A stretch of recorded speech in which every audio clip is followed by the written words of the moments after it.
Week 8 is just around the corner. We will be live once again on Sunday starting at noon Eastern Time, an hour before kickoff. We tailgate, we have fun, because if you guys can't be in Gillette Stadium, well, the next best place is right here on Patriots Today by Chat Sports. Come hang out with us because I'm actually doing something great for you guys. If we get 5 new subscribers on this video, or a lot more than that, I will pick 5 lucky new subscribers to get a shout out on the stream on Sunday. Just thank you guys so much for supporting our channel. It means the world to me. This is how I have a job and I get to live my dream. So thank you guys so much. All you guys have to do if you want everything on the New England Patriots is hit that sub button for me.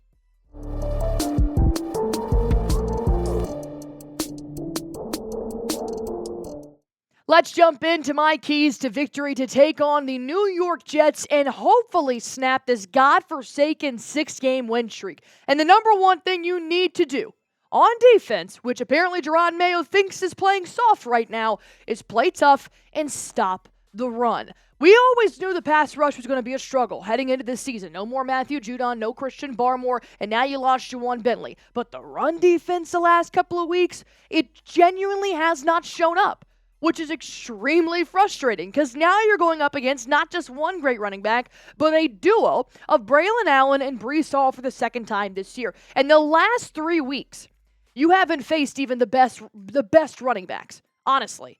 And now you're going to go up against the New York Jets, who have struggled in the last couple of weeks as well, which is why I think if the Patriots are able to stop the run, it is possible. 36 yards in Week 5, 121 yards in Week 6, and then 54 yards in Week 7. So they look like they're struggling just a little bit behind that offensive line as well. But the beauty of this possible matchup here is that we are so well ahead in the rankings in terms of run defense as to what the New York rushing offense is doing right now. I'll be honest, on paper, the New York Jets look like a lot better football team than what they're giving right now every single week. They are second to last in rushing offense, which means Breece Hall and Braylon Allen are kind of being busts in the last couple of games. I know you guys see on your fantasy team week in and week out. Does that mean Breece Hall can't be explosive? No. He can absolutely dominate this run defense that's kind of middle of the pack right now at 21st. So we're not actually as bad as we think. We're just playing like we are bad, which makes 0 sense because on paper, we also have great run defense guys that just really haven't found their peak yet. Could they find it in the middle of the season? We'll have to wait until Sunday to figure that out. The Jets gained 133 yards on the New England Patriots defense back in Week 3, but I think I would agree with everybody here that we are a much different ball team from Week 3 to Week 8. We don't have even the same starting quarterback right now. I wish we weren't on a 6-game win-lose streak since that last Jets game, but overall, I think that the Patriots defense is a little bit more pissed off, has a little bit of a chip on their shoulder, and is looking to prove everybody wrong. This time in the season, more so in Week 3.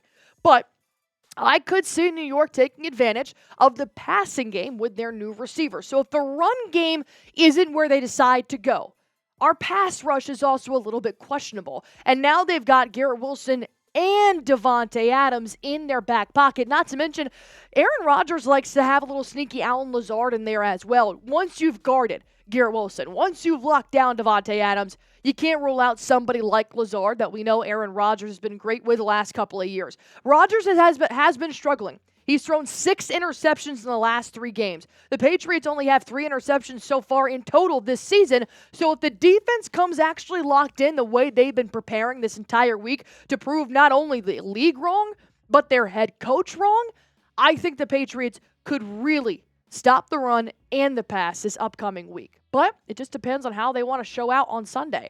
So my question here for you guys, my pinned comment will be, what are your keys to victory? You guys about to get hit with a YouTube ad break, so feel free, take your time. I only have 4 for you guys today, but there are several things the Patriots can do to win this ball game. So take your time, and I'll be right back.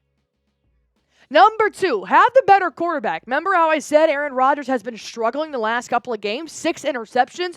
Drake May is actually off to a very hot start despite not being in the win column. I know that that's really what all the media analysts want to look at is, well, he's not winning ball games. He's not a good quarterback. And I agree in this sense. You have to win to be considered a good quarterback. But Drake May is 10 times the player Jacoby Brissett is. And we've seen that in just 2 games. And when you go back to what happened in Week 3 and the absolute ass whooping that the Patriots got from the Jets in primetime. The Patriots had 19 total minutes of possession.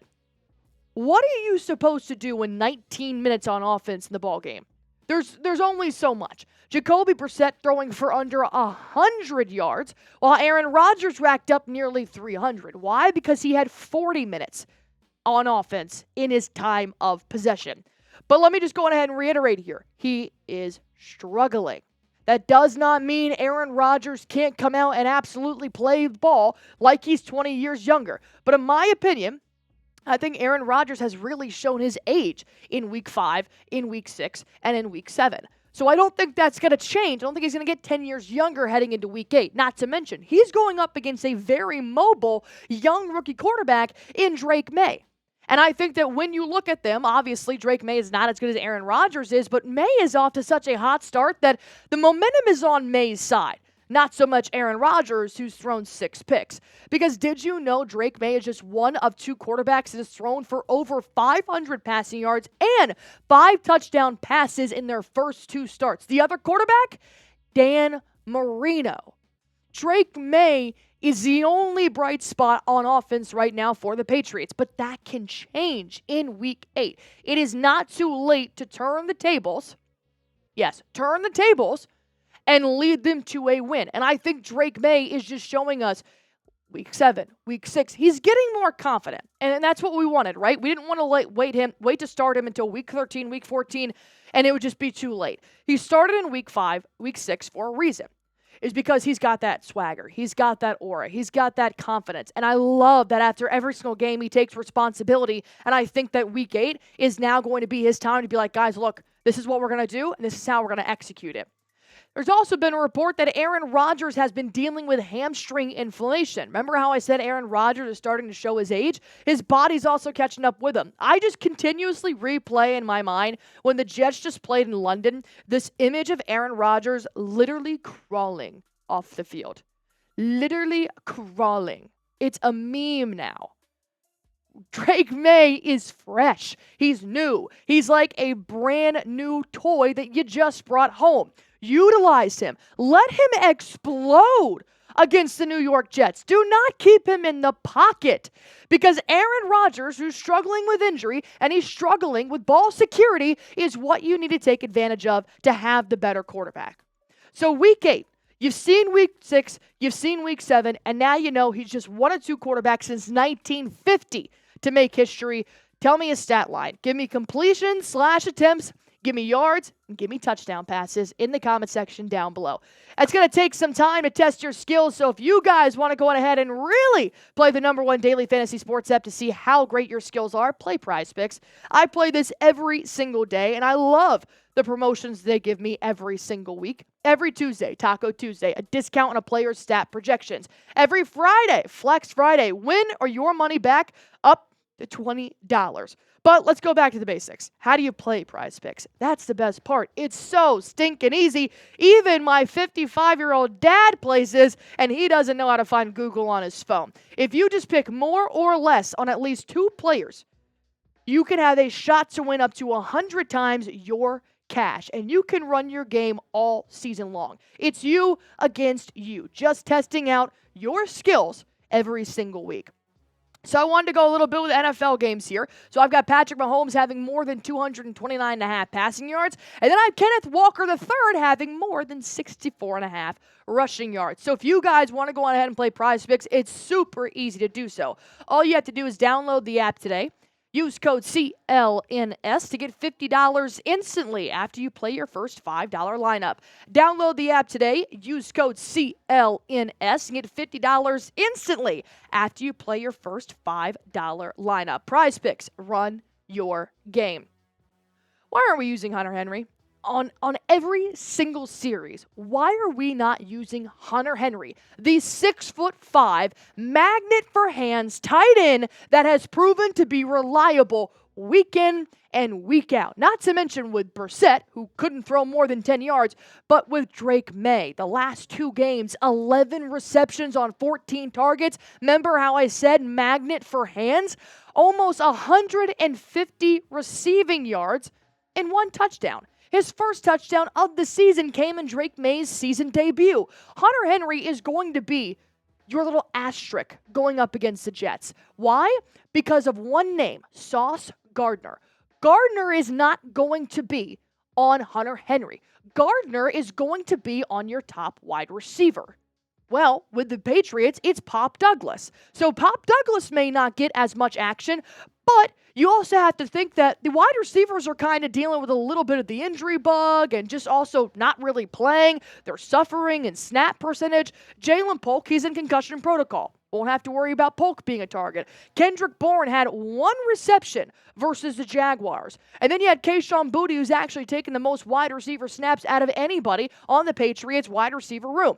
That is why Sauce Gardner is going to take care of the top wide receiver. Hunter Henry is going to be wide open in the flats, I guarantee you, more times than not.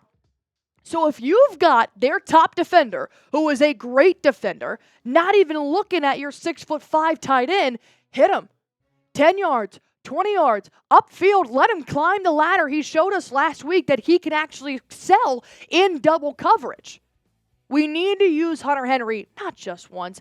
Do not give me 5 receptions. Do not give me 4 targets for Hunter Henry. I want to see that shit in double digits. My goodness, I just can't stand another week of not using our best hands.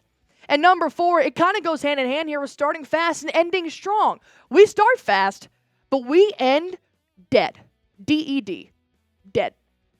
And it's so frustrating to watch because you get so excited every week to watch your team play on Sunday. Then you come out and they score first. Their drive is just phenomenal. And then after that, they're like, you know what? We don't want to win. We don't want to have success. We're going to go and just do something that's proven to not work. And we're going to run that down their throats. And it sucks watching. And the thing that I noticed last week was that New England opened up 11 plays, 68-yard touchdown drive. Beautiful. 7 points on the board. I love it. This is where we start to win. Then they do it again. 12 plays, 63 yards. Can't get in the end zone, but Joey Sly, you're up 10-0. Guess what? You lost that game 32-16. Why? Because you didn't end strong. In week 6, you scored in the first half. You didn't score again until the fourth quarter. Why? Because we're straying away from what works. And that goes on Alex Van Pelt. Look, if Gerard Mayo's already on the chopping block, what does Alex Van Pelt think he has any job security? Call the right plays. Hit the right guys. I'm not anywhere near an offensive coordinator, and if I know that's the right game plan, it's kind of surprising that you don't as well. Continue with what's working. I love the way the Patriots start, and I hate the way the Patriots end. Please change that before I have more heart palpitations and have to go to the doctor. Predict the score of the matchup for Week 8. Drop it down below, and I'll double-check after the game and see who was right, and, of course, give you guys a shout-out. We will be live at noon starting on Sunday, 1 hour before kickoff, so if you guys want to come join us, all you have to do is subscribe to Patriots Today by Chat Sports.